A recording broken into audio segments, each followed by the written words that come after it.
সবাইকে শুভ সকাল। আজকের ক্লাসে সবাইকে স্বাগতম। আমাদের বিষয়ের নাম হচ্ছে ইলেকট্রিক্যাল অ্যান্ড ইলেকট্রনিক মেজারমেন্ট, বিষয় কোড 66751। আজকে আমরা দেখব হচ্ছে অধ্যায় 3, ইন্ডিকেটিং ইনস্ট্রুমেন্ট।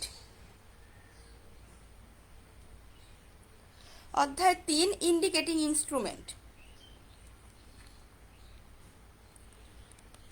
ইন্ডিকেটিং ইনস্ট্রুমেন্টে প্রয়োগকৃত বিভিন্ন বল বা টর্ক যা মুভিং সিস্টেমের উপর ব্যবহৃত হয় সেগুলো হলো তিনটি। এই তিনটি বল হচ্ছে: এক, বিক্ষেপ বল বা ডিফ্লেক্টিং টর্ক; নিয়ন্ত্রক বল বা কন্ট্রোলিং টর্ক;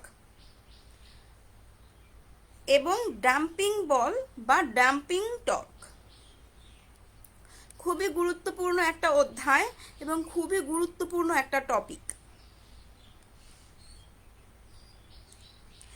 ইন্ডিকেটিং ইনস্ট্রুমেন্টে যে তিনটি বল, মুভিং সিস্টেমের উপর যে তিনটি বল কাজ করে সেগুলো হলো বিক্ষেপ বল বা ডিফ্লেক্টিং টর্ক, নিয়ন্ত্রক বল বা কন্ট্রোলিং টর্ক, ডাম্পিং বল বা ডাম্পিং টর্ক। ডিফ্লেক্টিং টর্ক এবং কন্ট্রোলিং টর্ক সম্পর্কে আমরা প্রথমে আলোচনা করব। বিক্ষেপ বল বা ডিফ্লেক্টিং টর্ক কি? মুভিং সিস্টেমে ভোল্টেজ বা কারেন্টের কারণে যে বল সৃষ্টি হয় সেই বলের কারণে মুভিং সিস্টেমটি শূন্য অবস্থান থেকে অবস্থানের পরিবর্তন হয়, মানে সরে যায়। এটাকে বলে বিক্ষেপ বল বা ডিফ্লেক্টিং টর্ক। মুভিং সিস্টেম কি? যেটা মুভ করা বা যেটা নড়তে পারে বা যেটা মুভ করতে পারে। একটা মুভিং সিস্টেমে ভোল্টেজ বা কারেন্টের কারণে যে বল সৃষ্টি হয় সেই বলের কারণে মুভিং সিস্টেমটি যখন শূন্য অবস্থান থেকে সরে যায় বা অবস্থানের পরিবর্তন হয় সেটাকে বলে বিক্ষেপ বল বা ডিফ্লেক্টিং টর্ক। বিক্ষেপ মানে হচ্ছে তার শূন্য অবস্থান থেকে সরে যাওয়া, সরে গিয়ে পুনরায় সেই অবস্থানে ফিরে আসাটাকেই বলা হয় একটা বিক্ষেপ।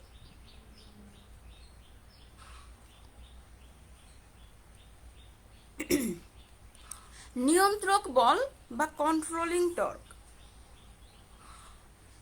যে বল বিক্ষেপ বলের বিপরীতে কাজ করে, পরিমাপকৃত রাশির মান অনুযায়ী পয়েন্টারটিকে একটি নির্দিষ্ট স্থানে স্থির করে রাখে এবং রাশির মান শূন্য হলে পয়েন্টারকে শূন্য অবস্থানে নিয়ে আসে, তাকে বলে কন্ট্রোলিং টর্ক।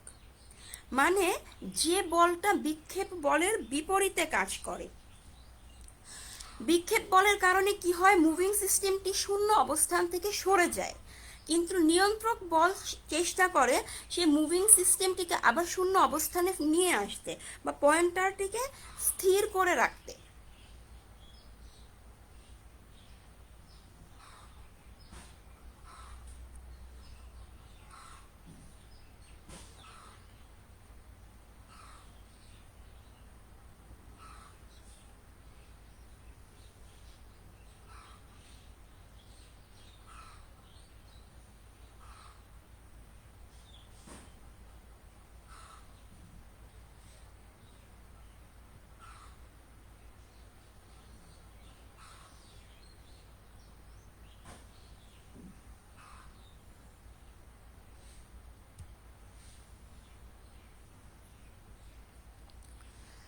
স্প্রিং কন্ট্রোল ও গ্র্যাভিটি কন্ট্রোল সিস্টেম সম্পর্কে আমরা এখন আলোচনা করব।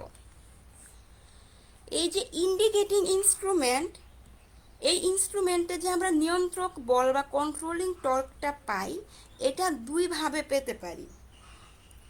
এক হচ্ছে স্প্রিংয়ের সাহায্যে, আরেকটা হচ্ছে গ্র্যাভিটি এর সাহায্যে।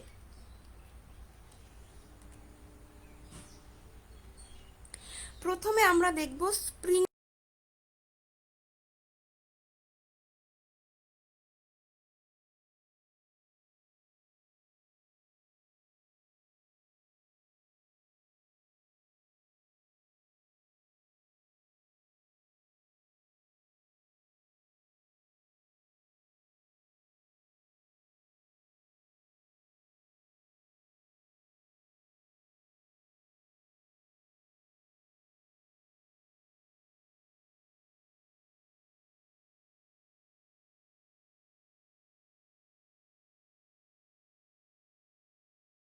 সেটাকে আমরা বলতে পারি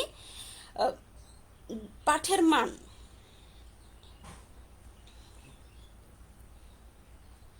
আর এই স্প্রিং যে পদার্থটা হয়, এই যে কন্ট্রোল স্প্রিংয়ের যে পদার্থটা হয়, এই পদার্থটি অবশ্যই কম টেম্পারেচারের, কোএফিসিয়েন্ট, কম স্পেসিফিক রেজিস্ট্যান্স এবং নন ম্যাগনেটিক হওয়া উচিত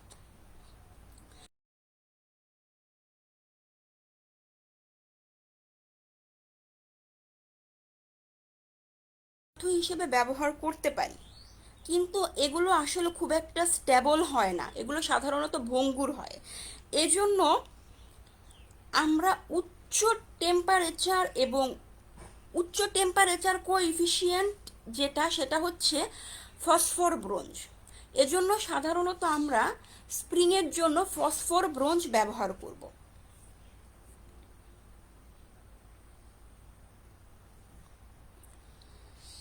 তো একটা ফর্মুলা আছে, যে ফর্মুলার সাহায্যে আমরা এই স্প্রিংয়ের সাহায্যে যখন কন্ট্রোলিং টর্ক নির্ণয়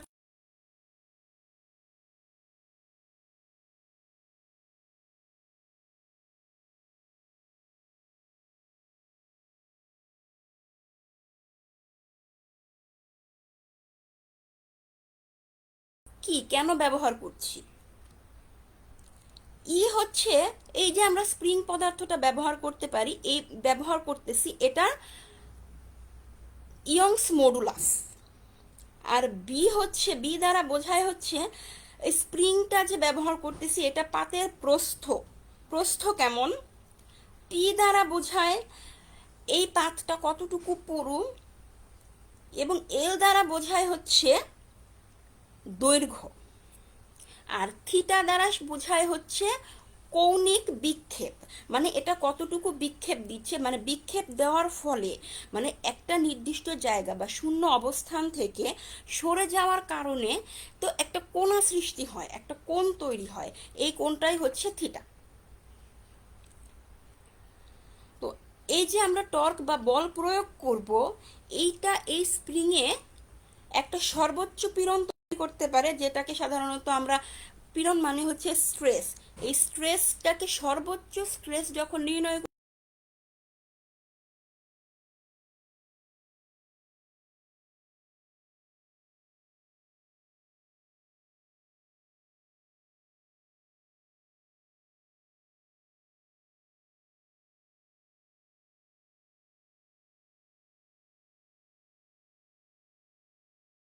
টর্ক নির্ণয় করা, কন্ট্রোলিং টর্ক নির্ণয় করা।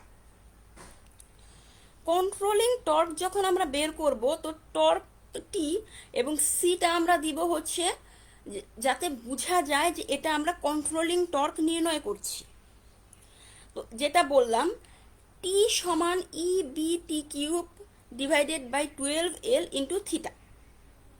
তো একটা জিনিস আমরা দেখতে পারি এখানে, যে এই যে ইয়ংস মডুলাস, এটার একটা নির্দিষ্ট মান আছে। যখন আমরা একটা স্প্রিং ব্যবহার করব, এর পাতের প্রস্থ, পুরুত্ব, দৈর্ঘ্য সবগুলোই আমাদের জানা থাকবে।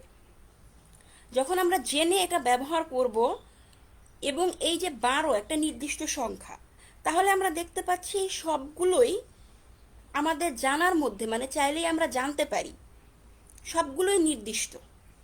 যখন একটা মান নির্দিষ্ট হবে তখন সেটাকে তো আমরা ধ্রুবক বলতে পারি।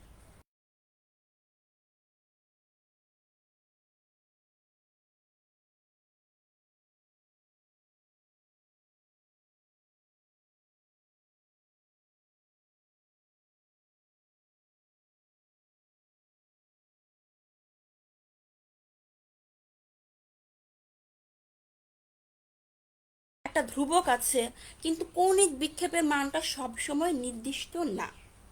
যখন যেরকম বিক্ষেপ দিবে এই কৌণিক দূরত্বের মান হবে হচ্ছে এক এক রকম। তাহলে আমরা কি বলতে পারি, টিসি কন্ট্রোলিং টর্ক সমানুপাতিক থিটা, মানে কন্ট্রোলিং টর্ক কৌণিক বিক্ষেপের সমানুপাতিক। আমাদের মূল বিষয়বস্তু কিন্তু এই সামান্য এই অংশটুকু, যেটা আমাদের পরবর্তীতে অন্যান্য টপিকে অন্যান্য চ্যাপ্টারে কাজে লাগবে। যেটা বলছিলাম, আমরা সমানুপাতিক চিহ্নটাকে কিভাবে সরিয়ে দিতে পারি, একটা সমান চিহ্ন তারপরে আমাদের একটা ধ্রুবক ব্যবহার করতে হয়। এখন একটা প্রশ্ন আসতে পারে, আমরা একটু আগে এখানে EBT³/12L এটা সরিয়ে দিয়েছিলাম, সরিয়ে আমরা সমানুপাতিক ব্যবহার করলাম, সেটাকে আমরা আবার কেন সরিয়ে দিচ্ছি? কারণ এই মানটা আমরা যেরকম স্প্রিং ব্যবহার করব সেরকম মান পাব, যার কারণে এখানে আমরা একটা নির্দিষ্ট ধ্রুবক যদি ব্যবহার করি, KS, কে মানে হচ্ছে ধ্রুবক, আর এসটা ব্যবহার করেছি কারণ এটা স্প্রিং দ্বারা নিয়ন্ত্রিত। তো একটা সাধারণ ধ্রুবক ব্যবহার করব যেটা আমরা সব জায়গায়, যেটা দ্বারা আমরা সব জায়গায় কাজ করতে পারি। তাহলে আমরা কি দেখলাম, স্প্রিং দ্বারা যখন আমরা স্প্রিং কন্ট্রোল যখন করব, কন্ট্রোলিং টর্ক নির্ণয় করব, সেটা দ্বারাই হচ্ছে কন্ট্রোলিং টর্ক কৌণিক বিক্ষেপের সমানুপাতিক।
কমেন্টে যদি তোমাদের কিছু লিখতে হয় সেগুলো তোমরা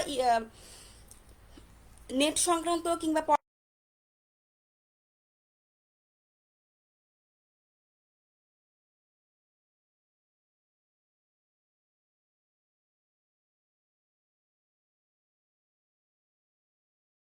না, আর কে কি করছো সেটা আমি প্রতিদিন লক্ষ্য রাখি।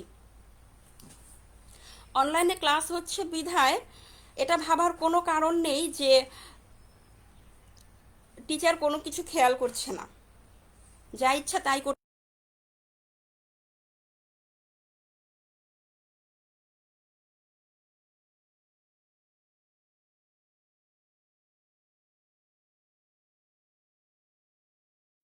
যে স্প্রিং কন্ট্রোল এবং গ্র্যাভিটি কন্ট্রোল সিস্টেম সম্পর্কে আলোচনা করব, কারণ ইন্ডিকেটিং ইনস্ট্রুমেন্টে নিয়ন্ত্রক বল বা কন্ট্রোলিং টর্ক আমরা দুইভাবে পেতে পারি, এক হচ্ছে স্প্রিংয়ের সাহায্যে, দুই হচ্ছে গ্র্যাভিটি এর সাহায্যে। এতক্ষণ আমরা দেখলাম স্প্রিংয়ের সাহায্যে কিভাবে কন্ট্রোলিং টর্ক পেতে পারি। এখন আমরা দেখব কিভাবে গ্র্যাভিটির সাহায্যে কন্ট্রোলিং টর্ক পেতে পারি।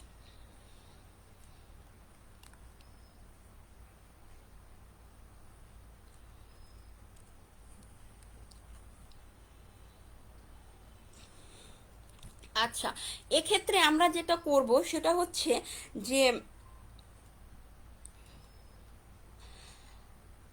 আমরা মুভিং সিস্টেম, মানে যে সিস্টেমটা মুভ করে বা নড়াচড়া করে, যে সিস্টেমটা আমরা নড়াতে পারি, এক স্থান থেকে অন্য স্থানে সরাতে পারি, মুভিং সিস্টেমে আমরা একটা ছোট পদার্থ যেটা ঝুলিয়ে দিব।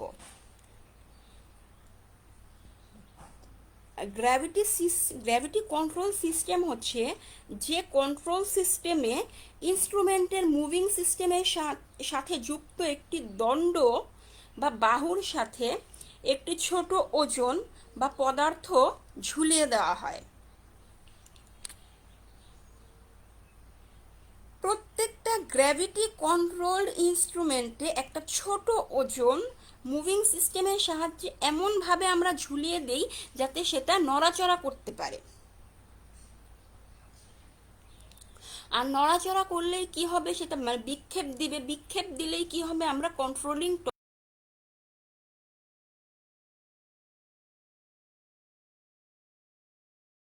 ঘুরে যাবে, তখন কন্ট্রোল ওয়েভটিও ঘুরে যাবে।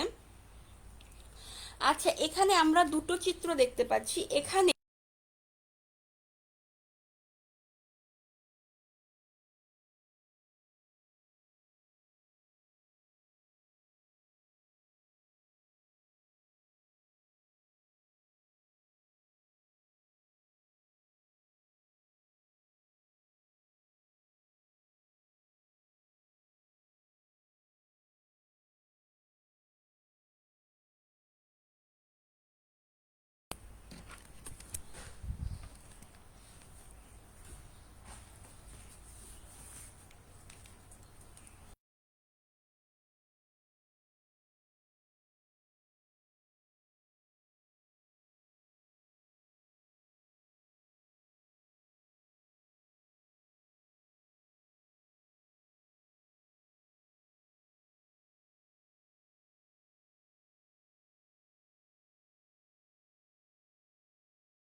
তারপর এই পর্যন্ত যাওয়ার পরে যখন আমরা সেটাকে ছেড়ে দিব, তখন সেটি আবার তার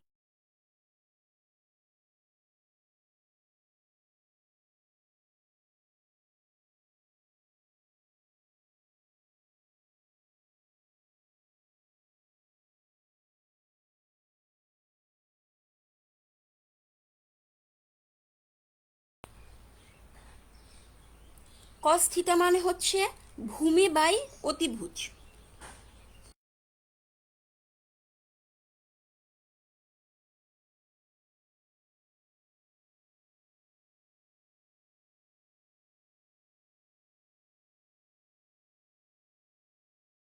বাই ডাব্লিউ আমরা লিখতে পারি।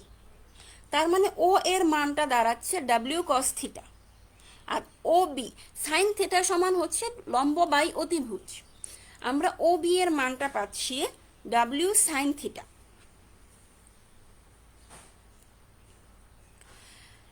তাহলে এখানে আমরা দেখতে পারি গ্র্যাভিটি কন্ট্রোল সিস্টেমের ক্ষেত্রে কন্ট্রোলিং টর্ক টিসি মানে হচ্ছে, টর্ক মানে আমরা জানি বল ইনটু দূরত্ব, বল গুণ